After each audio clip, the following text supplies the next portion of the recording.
اسی طرح ہمارے ہاں افطار پارٹیوں کے نام سے ہم نے ایک عجیب رسومات کا ایک بازار گرم کر لیا کہ افطار پارٹی ہے، اور افطار پارٹی کا مطلب یہ ہے کہ تراویح بھی گئی اور مغرب کی نماز بھی گئی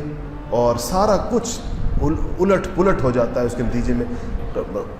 روزہ رمضان جو ہے یہ تو تقریبات کا مہینہ نہیں ہے۔ بہت واضح طور پہ بتا دینا چاہیے اپنے اہل تعلق کو کہ ہم رمضان کے اندر جو ہے وہ آپ غور کریں، اگر آپ کا کوئی معمول ہے، مثلا آپ نے ایک جگہ قرآن شروع کیا ہوا ہے، آپ نے اس کو سننا ہوتا ہے اور آپ کا ایک تراویح کی، تو آپ افطار پارٹی میں شرکت نہیں کر سکتے، وہاں اتنا وقت لگ جاتا ہے۔ تو جتنے لوگ جو رمضان کا ہاں افطار کرائیں لوگوں کو، یہ میں نہیں کہتا افطار نہ، کتنا ثواب افطار کرانے کا، افطار کرانا،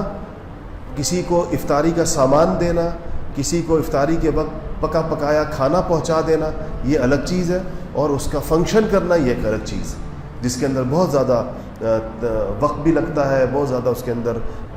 تفصیلات بھی ہوتی ہیں اور ایسی چیزیں ہوتی ہیں جس کی عام طور پر ضرورت نہیں ہوتی۔ دوسرا یہ ہے کہ افطار جب بندہ کرائے، ویسے تو سب کو کرانے کا ثواب ہے، لیکن اس کی کوشش ہونی چاہیے کہ افطار غریبوں کو کرایا جائے۔ افطار پارٹیوں میں تو غریبوں کو نہیں بلایا جاتا، افطار پارٹی کے اندر تو سارے مالدار ایک دوسرے کو بلاتے ہیں، تو